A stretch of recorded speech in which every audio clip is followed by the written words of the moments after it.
البلبل والأولاد الثلاثة.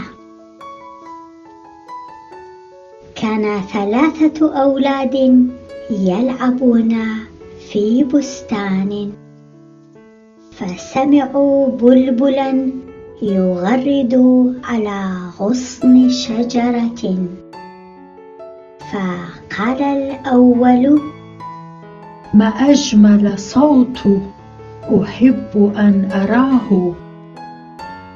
قال الثاني: ها هو ذا على الغصن في أعلى الشجرة بجانب عشه.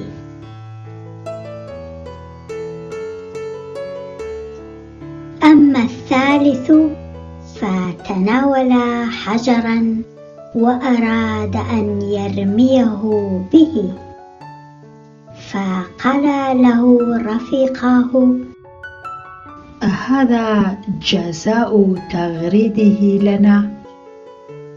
فخجل الولد ورمى الحجر على الأرض، فقد شعر إن في ذلك اعتداء على حرية الآخرين.